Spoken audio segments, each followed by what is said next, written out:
Et là, par exemple, vous avez des plantes qui ont été découpées. Alors pour quelle raison, je ne sais pas, mais voilà. Là, vous pouvez constater des morceaux de plantes qui ont été balancés.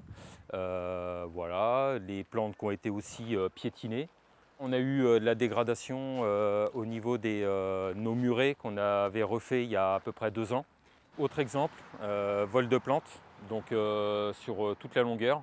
Ces incivilités, ces jardiniers municipaux de Joué-les-Tours en constatent tous les jours, que ce soit au parc de la Rabière ou bien dans le reste de la commune. Une récurrence qui finit par démoraliser les équipes. Ça fait mal au cœur de voir que notre travail il est dégradé au quotidien. Car ces végétaux ont été parfois bichonnés plusieurs années dans ces serres communales avant d'être plantés dans les espaces verts. Ici sont produits chaque année entre 40 et 50 000 plantes, bulbes ou arbustes.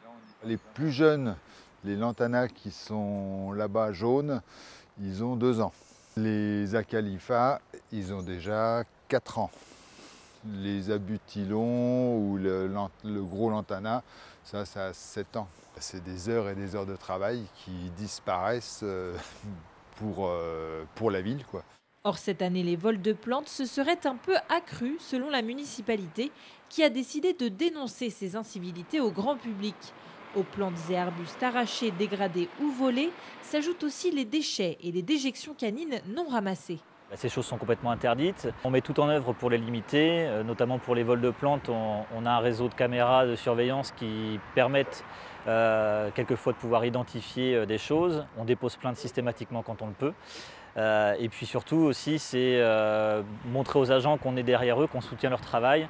Des agents qui font un travail important à Joué-les-Tours puisque la commune a décroché en 2019 la 4e fleur du label des villes et villages fleuris.